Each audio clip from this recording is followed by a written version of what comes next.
মায়ের হেসেলে আপনাদের স্বাগত। আজকে দেখাবো গাজরের হালুয়া। সেজন্য আমি নিয়ে নিয়েছি গাজর, তাকে খোসা ছাড়িয়ে গ্রেটারে গ্রেট করে নিয়েছি। এরপর কড়াইতে দিচ্ছি 1.5 টেবিল চামচ মতো গাওয়া ঘি। তার মধ্যে দিচ্ছি তেজপাতা দিয়ে তাতে কিশমিশ ও কাজু দিয়ে একটু নেড়ে নেব। তারপরে গ্রেট করা গাজরগুলো এর মধ্যে দিয়ে দেবো। এবার ঘিয়ের মধ্যে গাজরগুলো মিডিয়াম ফ্লেমে ভেজে নিতে থাকবো। যতক্ষণ না গাজরের গন্ধটা চলে যায় ততক্ষণ ঘিয়ে এভাবে নাড়তে থাকতে হবে।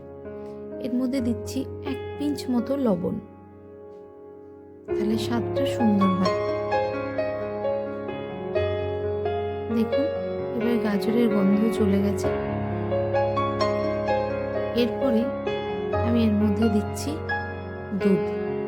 আমি এখানে ব্যবহার করেছি আমুল গোল্ড। এবার দুধের মধ্যে গাজরটা সেদ্ধ করে নেব।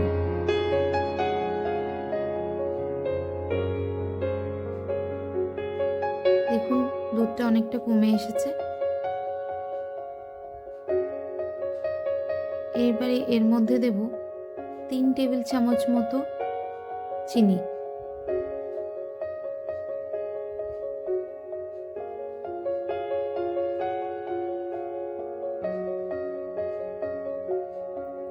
আর দিচ্ছি 2 টেবিল চামচ মতো মিল্ক মেড। আপনারা মিল্ক মেডের পরিবর্তে গুঁড়ো আমুলও ব্যবহার করতে পারেন। এবার ফুটতে দিয়ে ঘন করে নিতে থাকবো। শুকনো শুকনো হয়ে গেছে। এবার আমি দিচ্ছি এলাচ গুঁড়ো। গাজরের হালুয়া আমাদের রেডি। পরিবেশন করলাম। রেসিপি দেখার জন্য